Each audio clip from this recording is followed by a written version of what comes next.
അമ്മ മാതാവിനും തിരുകുമാരനും 1000 നന്ദി പറയുന്നു. എൻ്റെ പേര് ഗീതു, ഞാൻ അങ്കമാലിയിൽ നിന്ന് വരുന്നു. ഞാൻ ആദ്യമായി പുണ്യഭൂമിയിൽ കാലുകുത്തുന്നത് 2023 മെയ് 6-ാം തീയതിയാണ്. അതെൻ്റെ കുറച്ച് സുഹൃത്തുക്കൾ വഴിയാണ് ഞാനിവിടെ ആദ്യമായി വരുന്നത്. ഞാൻ ഒരു BSc നേഴ്സാണ്. 2019 മുതൽ ഞാൻ ഗൾഫിലേക്ക് പോകാനായിട്ട് ഒരുപാട് ആഗ്രഹിച്ചിരുന്നതാണ്. പക്ഷേ ഓരോരോ കാരണത്താൽ അത് മുടങ്ങിപ്പോവുകയായിരുന്നു. അങ്ങനെ ഇരിക്കുകയാണ് സുഹൃത്തുക്കൾ വഴി കൃപാസനത്തെപ്പറ്റി അറിയുകയും മാതാവിൻ്റെ കൂടുതലുള്ള അത്ഭുതങ്ങളെപ്പറ്റി ഞാൻ കൂടുതലായിട്ട് അറിഞ്ഞത്. അങ്ങനെ ഞാൻ ഇവിടെ വന്ന് മെയ് 6-ാം തീയതി 2023 ഉടമ്പടി എടുത്തു. പക്ഷേ എൻ്റെ ആദ്യത്തെ ഉടമ്പടി നിയോഗമെന്നുള്ളത് ജോലി ആയിരുന്നില്ല. അതിന് പ്രധാനമായിട്ട് എനിക്ക് എഡ്യൂക്കേഷണൽ ലോൺ 9 വർഷമായിട്ടും ഞാൻ അടയ്ക്കാതെ ഇരുന്ന് വലിയൊരു ഹ്യൂജ് എമൗണ്ടാണ് അതിന് വന്നിരുന്നത്. അതായിരുന്നു എന്നെ അലട്ടിയിരുന്ന പ്രധാന പ്രശ്നം. ഞാൻ ആദ്യത്തെ നിയോഗമെന്ന് എഴുതിയത് ആ ഒരു ലോൺ എമൗണ്ട് എത്രയും പെട്ടെന്ന് അടച്ചു തീരുക അതായിരുന്നു. രണ്ടാമതായിട്ട് ഞാൻ എഴുതിയതാണ് എൻ്റെ എക്കാലത്തെയും സ്വപ്നമായ ഗൾഫിലേക്കുള്ള ജോലിക്കായിട്ടുള്ള നേഴ്സായിട്ട് ഗൾഫിലേക്ക് ജോലിക്ക് പോവുക എന്നുള്ളത്. അങ്ങനെ ഞാനിവിടെ വന്ന് മെയ്യിൽ ഉടമ്പടി എടുത്തു. ജൂൺ 4-ാം തീയതി ഒരു ഒമാൻ MOH എൻ്റെ ശ്രദ്ധയിൽപ്പെടുകയും ഞാൻ അതിന് അപ്ലൈ ചെയ്യുകയും ചെയ്തു. ജൂൺ 4-ാം തീയതി തന്നെ ഞാൻ 2 ദിവസത്തെ പ്രാക്ടീസ് മാത്രമേ എനിക്കുണ്ടായിരുന്നുള്ളൂ. ഞാൻ അമ്മ മാതാവിനെയും തിരുകുമാരനെയും മുറുകെ പിടിച്ചു. ഉടമ്പടി തൈലം നെറ്റിയിൽ പുരട്ടി. പിന്നെ മാതാവിൻ്റെ ഇവിടുന്ന് ഉടമ്പടി കാശുരൂപം കയ്യിൽ കരുതിയിരുന്നു. അതുമായിട്ടാണ് ഞാൻ എക്സാം ഹാളിൽ ചെന്നത്. എക്സാം ഡയറക്റ്റ് ഇൻ്റർവ്യൂ ആയിരുന്നു. മിനിസ്ട്രിയുടെ അണ്ടറിലുള്ള ഡയറക്റ്റ് ഇൻ്റർവ്യൂ. ഞാൻ അങ്ങനെ ഇൻ്റർവ്യൂ അറ്റൻഡ് ചെയ്തു നല്ല രീതിയിൽ തന്നെ. ഉച്ചയ്ക്ക് ശേഷം അവർ സെലക്ട് ആവുകയും മെസ്സേജ് വരികയും ചെയ്തു. അതിനുശേഷം ഞാൻ ഇവിടെ വന്ന് അമ്മ മാതാവിനോടും തിരുകുമാരനോടും 1000 നന്ദി പറഞ്ഞു. അങ്ങനെ പ്രോസസ്സിങ് നടന്നുകൊണ്ടിരിക്കുകയാണ്. പ്രോസസ്സിങ്ങിൻ്റെ അവസാനം ലാസ്റ്റ് ഘട്ടം എന്നുള്ള നിലയിൽ മെഡിക്കലിനായിട്ട് അപ്പോയിൻമെൻറ്റ് എനിക്ക് കിട്ടി. അങ്ങനെ ഞാൻ മെഡിക്കലിൻ്റെ അപ്പോയിൻമെൻറ്റ് കിട്ടിയ ആ ദിവസം ഞാൻ മെഡിക്കലിനായി ചെന്നു. മെഡിക്കലൊക്കെ കഴിഞ്ഞു. ഞാൻ എല്ലാവരെയും പോലെ തന്നെ ഫിറ്റ്നസ് റിപ്പോർട്ടിനായിട്ട് വെയിറ്റ് ചെയ്യുമ്പോഴാണ് ആ ഡോക്ടർ എന്നോട് പറയുന്നത് എക്സ്റേയിൽ പാച്ചസ് ഉണ്ട്. ഇപ്പോൾ ഈ ഒരു നിലയിൽ ഉള്ള എക്സ്റേ കണ്ടിട്ട് അവർക്ക് ഫിറ്റ്നസ് തരാൻ പറ്റില്ല എന്ന് പറയുന്നത്. അതെൻ്റെ ഏറെ സങ്കടകരമാക്കി. ഞാൻ മാതാവിനോട് പറഞ്ഞു, മാതാവേ, ഞാൻ ഇത്രയൊക്കെ പ്രാർത്ഥിച്ചിട്ടും എനിക്ക് എന്തുകൊണ്ടാണ് ഇങ്ങനെ ഒരു വിധി തന്നത്? പക്ഷേ ഞാൻ പിന്നെയും മാതാവിനെ മുറുകെ പിടിച്ചു. മാതാവിനോട് ഞാൻ പ്രാർത്ഥിച്ചു. മാതാവിൻ്റെ മുമ്പിൽ എന്തെങ്കിലും ഇതിനേക്കാളും വലിയൊരു എന്തെങ്കിലും ഒരു പദ്ധതി ഉണ്ടാവും, അതുകൊണ്ടായിരിക്കാം എനിക്ക് ഇങ്ങനെ തന്നതെന്ന്. ഞാനും എല്ലായ്പ്പോഴും എല്ലാ മാസവും വരും. അതുപോലെ തന്നെ ഇവിടെ വന്ന് തുടർന്ന് പ്രാർത്ഥിച്ചു കൊണ്ടിരുന്നു. 2 നേരവും ഞാൻ നന്നായി പ്രാർത്ഥിക്കും. അച്ഛൻ്റെ ഉടമ്പടി ധ്യാനം എല്ലാ ചൊവ്വാഴ്ചകളിലും മുടങ്ങാതെ ധ്യാനം കേൾക്കാറുണ്ട്, ഷെയർ ചെയ്യാറുണ്ട്. അങ്ങനെ ഏജൻസിയിൽ നിന്നും എനിക്കൊരു കോൾ വന്നു 2ാമതും മെഡിക്കൽ അറ്റൻഡ് ചെയ്യാൻ.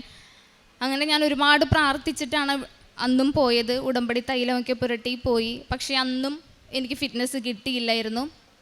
അങ്ങനെ ഞാൻ വളരെ സങ്കടപ്പെട്ട് ഇനിയിപ്പോൾ അതൊന്നും വേണ്ട, നാട്ടിൽ തന്നെ എവിടെയെങ്കിലും ഹോസ്പിറ്റലിൽ ജോലി ചെയ്യാം അങ്ങനെയൊക്കെ വിചാരിച്ചിരിക്കുമ്പോഴാണ് അവർ 3ാമതും എന്നെ വിളിക്കുന്നത്. ഒരു പ്രാവശ്യവും കൂടി മെഡിക്കൽ അറ്റൻഡ് ചെയ്ത് നോക്ക്, അപ്പോൾ ഫിറ്റ്നസ് കിട്ടും എന്ന് ഏജൻസി പറഞ്ഞതിൽ ഞാൻ മാതാവിനെയും പരിശുദ്ധ അമ്മയെയും തിരുകുമാരനെയും മുറുകെ പിടിച്ച് അന്നത്തെ ദിവസം അമ്മയും കൂട്ടിയിട്ടാണ് ഞാൻ അറ്റൻഡ് ചെയ്യാനായിട്ട് പോയത്. അന്നത്തെ ദിവസം ഞാൻ എക്സ്റേക്ക് മുന്നേ ഉടമ്പടി തൈലം എൻ്റെ നെഞ്ചിൽ കുരിശ് വരച്ചു. മാതാവിനോടുള്ള പ്രാർത്ഥന എത്ര പ്രാവശ്യമാണ് ചൊല്ലിയതെന്ന് എനിക്കറിയില്ല. ഞാൻ പക്ഷേ കൊന്തയും കൈ പിടിച്ച് ഒരുപാട് എക്സ്റേ കഴിഞ്ഞിട്ടാണെങ്കിലും റിപ്പോർട്ട് വെയിറ്റ് ചെയ്യുന്ന സമയത്താണെങ്കിലും ഞാൻ ഒരുപാട് പ്രാർത്ഥിച്ചു.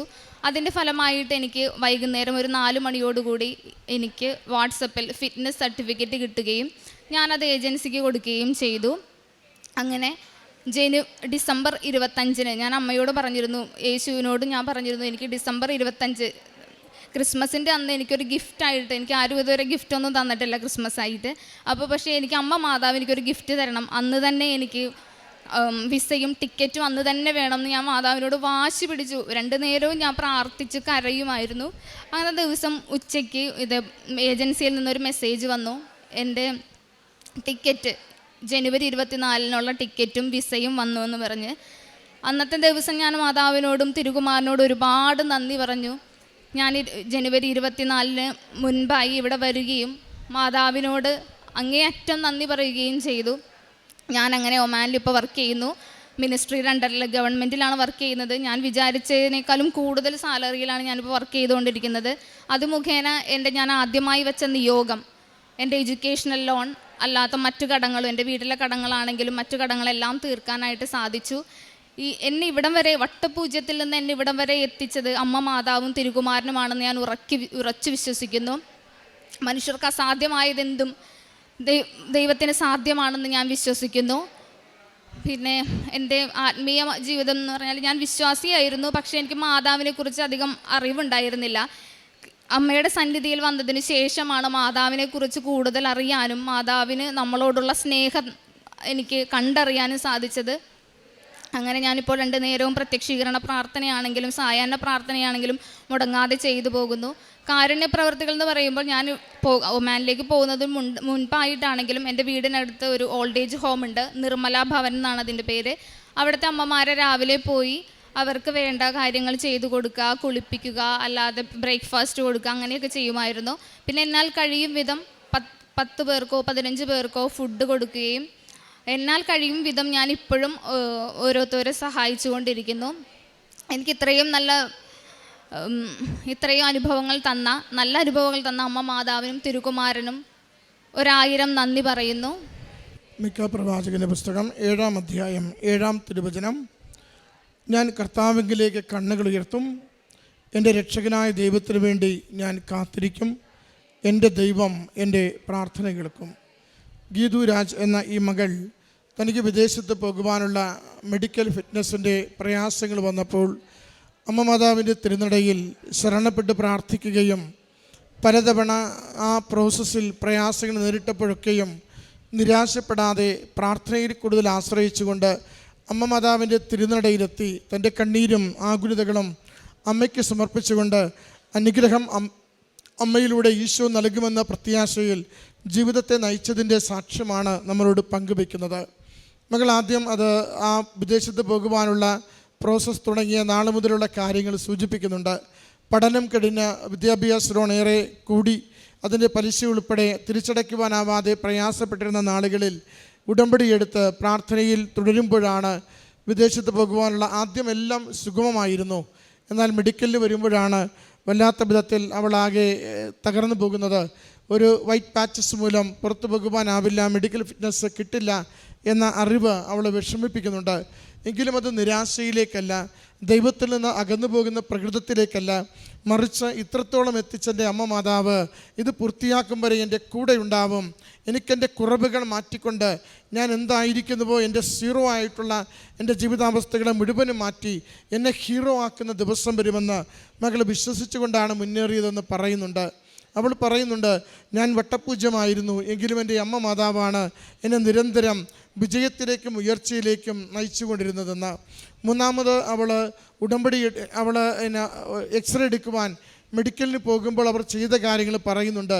നെഞ്ചിൽ കുരിശടയാളം വരച്ച് തൈലം പൂശി പ്രാർത്ഥിക്കുകയും എത്ര തവണ പ്രത്യക്ഷീകരണ പ്രാർത്ഥന ചൊല്ലി എന്നറിയില്ല എന്നവൾ പറയുന്നുണ്ട്. ജപമാല ചൊല്ലിയത് എത്ര നേരമെന്നറിയില്ല എന്നവൾ പറയുന്നുണ്ട്. എണ്ണത്തിനേക്കാൾ ഉപരിയായി കൂടുതലുള്ള ആശ്രയത്വത്തെയാണ് അവൾ അതിലൂടെ നമുക്ക് വെളിവാക്കി തരുന്നത്. അമ്മയ്ക്ക് മാത്രമേ എനിക്കിത് അനുവദിച്ചു തരുവാൻ സാധിക്കൂ. ലോകം മുഴുവൻ എതിരായാലും എൻ്റെ ശരീരപ്രകൃതിയിൽ എന്തെങ്കിലും കുഴപ്പങ്ങളുണ്ടെങ്കിലും അതെല്ലാം എനിക്ക് ആരോഗ്യമുള്ളതാക്കി തന്നുകൊണ്ട് വിദേശത്ത് പോകുവാനും എൻ്റെ കുടുംബത്തിന് പരിപാലനയാകുവാനും എന്നെ സഹായിക്കുവാൻ പരിശുദ്ധമയ്ക്ക് മാത്രമേ സാധിക്കൂവെന്ന അവളുടെ ശരണപ്പെടുന്ന മനസ്സിൻ്റെ വിശ്വാസമാണ് അവൾ ആ മെഡിക്കൽ എടുക്കുന്ന 3-ാമത്തെ തവണ മുഴുവനും അവൾ അർപ്പിക്കുന്നതെന്ന് സാക്ഷ്യപ്പെടുത്തുന്നുണ്ട്.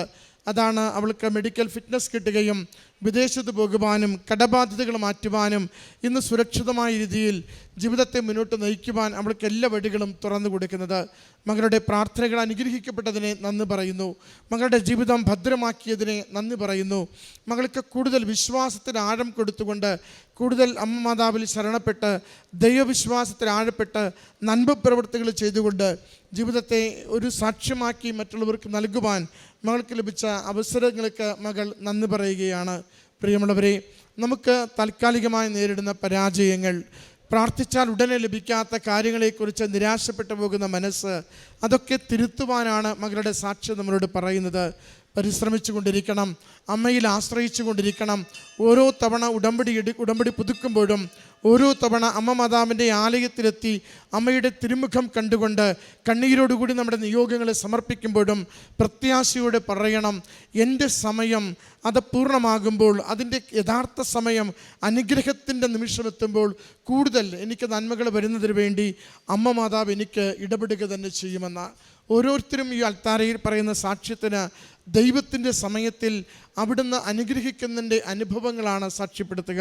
അതുകൊണ്ട് ജീവിത ആവശ്യങ്ങൾ വേഗത്തിൽ നിറവേറ്റപ്പെട്ടില്ല, 1, 2, 3 തവണ ഉടമ്പടിയിൽ വെച്ചിട്ടും നിറവേറ്റപ്പെട്ടില്ല എന്ന് കരുതി നിരാശരാവാതെ കൂടുതൽ പ്രത്യാശയിൽ അമ്മയിൽ ആശ്രയിച്ച് ജീവിക്കുവാൻ നമുക്ക് പരിശ്രമിക്കാം. നമ്മൾ എത്രത്തോളം ഹൃദയത്തെ ശുദ്ധീകരിക്കുന്നുവോ, ആത്മാവിനെ ശുദ്ധീകരിക്കുന്നുവോ, ദൈവത്തിങ്കിലേക്ക് പ്രാർത്ഥന കൊണ്ട് നിരന്തരം അമ്മ മാതാവിൻ്റെ സന്നിധിയിൽ നമ്മുടെ ജീവിതത്തെ സമർപ്പിക്കുന്നുവോ, അത് എപ്പോഴും ദൈവാനുഗ്രഹത്തിനുള്ള പുതിയ വാതിലുകൾ നമുക്ക് തുറന്നു തരും. നമ്മൾ അനുഭവിക്കുന്ന ക്ലേശങ്ങളിൽ നിന്ന്, രോഗങ്ങളിൽ നിന്ന്, തടസ്സങ്ങളിൽ നിന്ന് നമ്മളെ മാറ്റിക്കൊണ്ട് മുന്നോട്ട് പോകുവാൻ നമ്മളെ സഹായിച്ചു കൊണ്ടിരിക്കും. സമയച്ചുരുക്കത്തിൻ്റെ അമ്മ, അസാധ്യ കാര്യങ്ങൾ സാധ്യമാക്കി തരുന്ന അമ്മ, നമ്മുടെ ജീവിതഭാരങ്ങളെ ലഘൂകരിച്ച് തരുന്ന അമ്മ, തിരുക്കുമാരനോട് പറഞ്ഞ് എന്താണോ നമുക്ക് അനുയോജ്യമായിട്ടുള്ളത്, അനുഗ്രഹമായിട്ടുള്ളത്, അത് നേടിത്തരുവാൻ എപ്പോഴും കൂടെ വരിക തന്നെ ചെയ്യും. ഈ മകൾക്ക് ലഭിച്ച ദൈവാനുഗ്രഹങ്ങൾക്ക് അമ്മ മാതാവിനും തിരുക്കുമാരനും നന്ദി പറഞ്ഞുകൊണ്ട് കരഘോഷത്തോടുകൂടി ഈ സാക്ഷ്യം നമുക്ക് സമർപ്പിക്കാം. അത്യപൂർവ ദൈവാനുഭവങ്ങൾ ഇനി നിങ്ങൾക്കും സ്വന്തം. ഈ യൂട്യൂബ് ചാനൽ ഇതുവരെ സബ്സ്ക്രൈബ് ചെയ്തിട്ടില്ലെങ്കിൽ ഇപ്പോൾ തന്നെ സബ്സ്ക്രൈബ് ചെയ്യുക. ഈ വീഡിയോ ഇപ്പോൾ തന്നെ നിങ്ങളുടെ സുഹൃത്തുക്കൾക്ക് ഷെയർ ചെയ്തുകൊണ്ട് കർത്താവിൻ്റെ പ്രേക്ഷിതരാകുക.